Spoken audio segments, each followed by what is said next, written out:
Yes, ku Pregen Media TV tukwebaza yonna gy'osinziira okubanga weekumidde ku mukutu ne nkugamba nti subscribinga then olikinge osobole okubanga naawe weefunira updates ezigenda mu maaso mu ggwanga.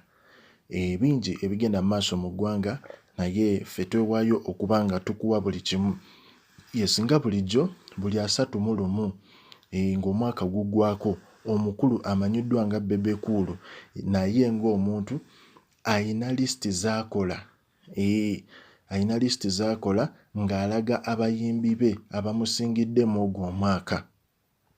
Weewaawo listi zino zitera okunyiiza abantu abamu naye olunaku olwaleero tuvuddeyo tusooke tukulage listi ye gye yakoze eya guno omwaka gwe tuvuddemu 2020.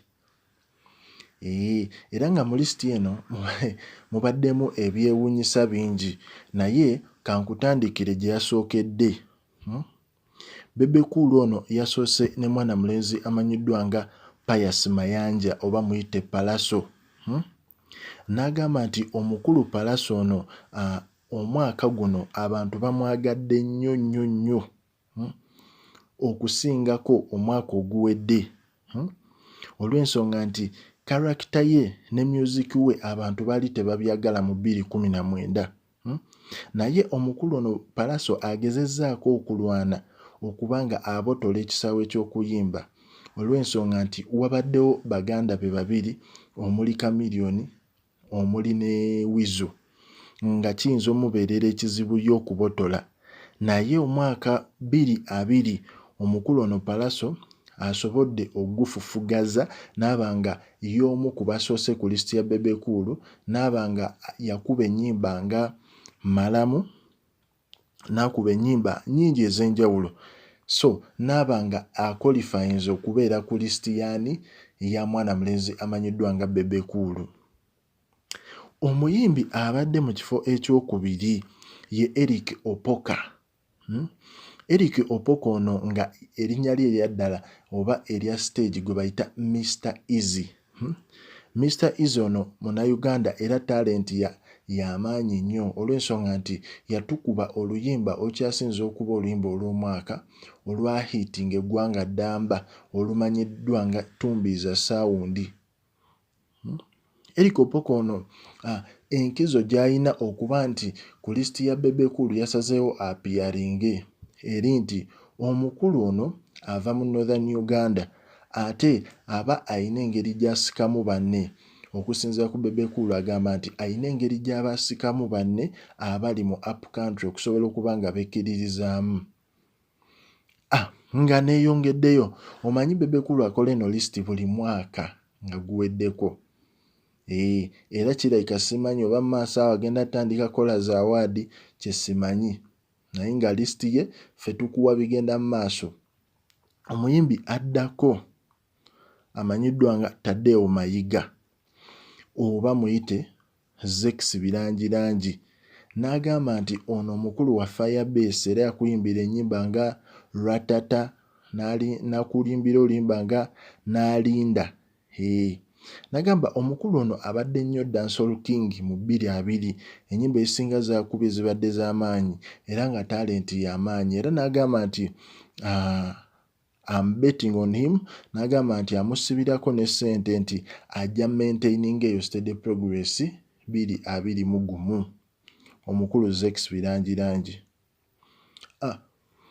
Omuntu omulala abadde ku eno listi tulina mwana muwala amanyiddwa nga Shiba Kalungi alias Shiba era ng'ono amugambye ye female goat oba muyite greatest of all time omukyala akyasinze okuyimba era ennyimba ayina nakyuka n'agamba nekyolina omanya remix n'agamba nti Shiba approvings to be the best female artist mu Uganda.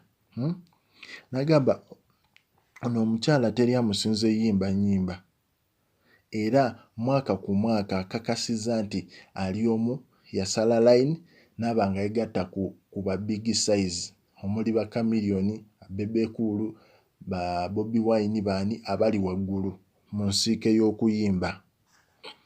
Ne tubeera ne Ssebunya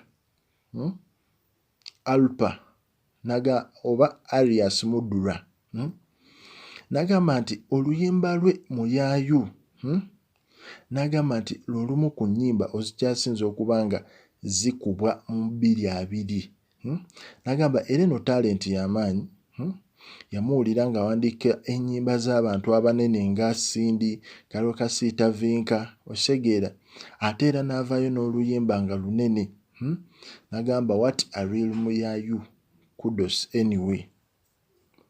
So n'agamba waliwo omuyimbi omulala ye Karo Namulindwa era ng'ono amanyiddwa nga Kalokasiita n'agamba ono former member of the music duo Cash O2 n'agamba Kalokasiita bounces back on the BEBE Cool List nti yakomyewo ku list ya BEBE Cool ne Kilabu Banga emanyiddwa nga Balance n'agamba omukyalo ono mwagala nnyo alina stage performance y'amaanyi ate ayimba bulungi. N'agamba omuyimbi omulala manyiddwa nga B2C oba bayite ba Kampala Boys n'agamba nti abantu bangi bawakana that these boys can't survive on their own, that they thrive on collabos with other artists nti tebasobola bbaawo bokka nti babeerawo ku collabo n'abayimbi balala n'agamba naye essomero ly'okuba nti abantu balowooza batyo ffu nnyo.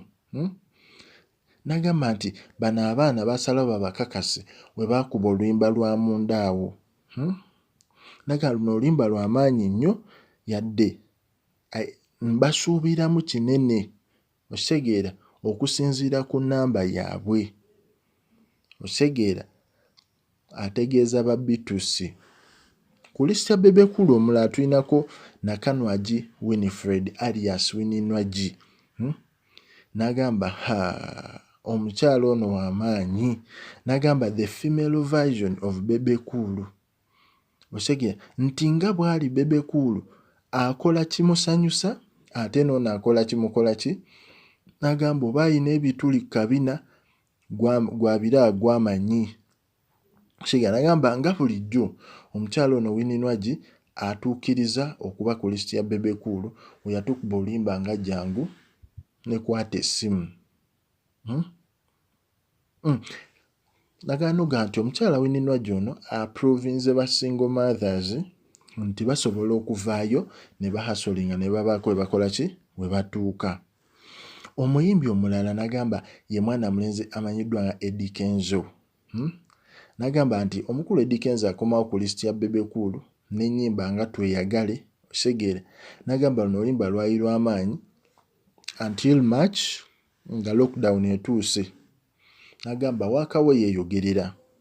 Omuyimbi omulala ye Kwesiga George oba alias Kwex n'agamba Kwex ono ayingidde ku lisiti ya BEBE Cool olw'ensonga y'oluyimba olumanyiddwa nga Kacumbaali n'agamba luno oluyimba lunene era nkitegeeza oluyimba luno lunene osegeera n'agamba nti si kyangu kubeera ku lisiti yange naye omwana ono oluyimba lwe yakuba luyimba lwa maanyi ate lunene. Oyo ne tumumala ne tudda ku mulala ng'ono ye Zaawedde Priscilla oba Azawi n'agamba omukyalo ono yatukuba Queen Amino n'agamba n'atukuba Lofiti ne Repeat segeera n'agamba nti omukyalo ono w'amaanyi olw'ensonga muwandiisi ate mukyala amanyi live music agamba mpa ekitiibwa Aswangs Avenue okusobola okwa-identifying eno talenti osegeera. Ne tugenda ku muyimbi omulala ono omuyimbi amanyiddwa nga Dr. Jose Chameleone n'agamba nti ono omusajja asobodde osigalayo ku kyaati yadde ali mu bya Lord Mayor naye omuziki agukuba yakukuba baliwa akukubye ekiggwa leero ennyimba z'alina z'amaanyi naye ng'ate ali bize ku bwa Lord Mayor n'agamba amuwa respect nene amuwa respect nene osinga oli kyaliwe kyaliwe ategeeza Bobi Wine. Ne tudda ku muyimbi omulala amanyiddwa nga Veronica Lujja alias Vinka n'agamba Vinka akomyewo ku lisiti eno n'oluyimba olumanyiddwa nga Love Panic. Naga naye Vinko ono abadde ku museetwe kata musuule. N'agamba Vinko ono yeetaaga okwetereeza guno omwaka tabaddeemu. Oluva ku Vinka ne tudda ku mwana mulenzi Ojambo Andrew oba Daddy Andre. N'agamba one of the most talented producers with no doubt. Omu ku ba producer abakyasinze okuba ab'amaanyi nga tewali kubuusabuusa. N'agamba Andre tasobola misinga ku lisiti ye olw'ennyimba z'akubye omuli Tugende mu Church. N'agamba no guy good talent. Ku lisiti ya BEBE COOL yennyini tulina gwe bayita Herbert Kitamuweesi ng'ono amanyiddwa nga Crystal Panda. N'agamba nti omuno this energetic TV presenter n'agamba nti ono omukulu bambi yadde engulu nga omwana we muto afudde era n'atukuba ennyimba ennene ezimanyiddwa nga ebiruma abayaaye n'ekyoyina ommanya. N'agamba naye Crystal Panda ono 2021 omwaka guno gujja kumubeerera muzibu. N'agamba era Panda agezeeko okuimprovinga otherwise 2021 ayinza omubeerera omuzibu mu music. Nadda ku muyimbi omulala ono omuyimbi ye Spice Diana. N'agamba Spice Diana ali consistent, ennyimba asigadde azitukuba akyayimiridde. Tikati guno mwaka gwa kusatu akyayimiridde. N'agamba natukuba ennyimba nga kwata wano. N'atukuba Konkonyo ne Harmonize ng'ennyimbo zonna z'amaanyi era n'amwebaza. N'adda ku muyimbi omulala ono omuyimbi omulala nga yeye kennyini ti BEBE COOL aka Moses Sali the undistributed. Naga alina ennyimba nga Wakaima abeera ne feeling lwe ya featuringamu mwana mulenzi ayingiddwa nga Rude Boy. So naye neyeejejinga nti alina kyakoze guno omwaka osegeera. Ne tuvaawo n'agamba naye awa buli muyimbi ali ku lisiti eno respect era abagamba bongeremu amaanyi osegeera tebakisuula basigale nga bakola ki bakikuba bw'ate baleme ebbanga oli kyali gwategeeza alumba Bobi Wine ti bano abayimbi balimenga Bobi Wine kubanga kati ye bya music byamulema n'addukira mu ki mu politics. So omukulu BEBE COOL yeyo lisiti ye bw'ati we yagambye Bobi Wine ebyokuyimba byamulema yafuuka DJ mu DJ wa Corona Song. So bintu bwe bityo bw'atyo bw'atera obbeera likinga ku Project Media TV tusobole okuba nga tweyongerayo.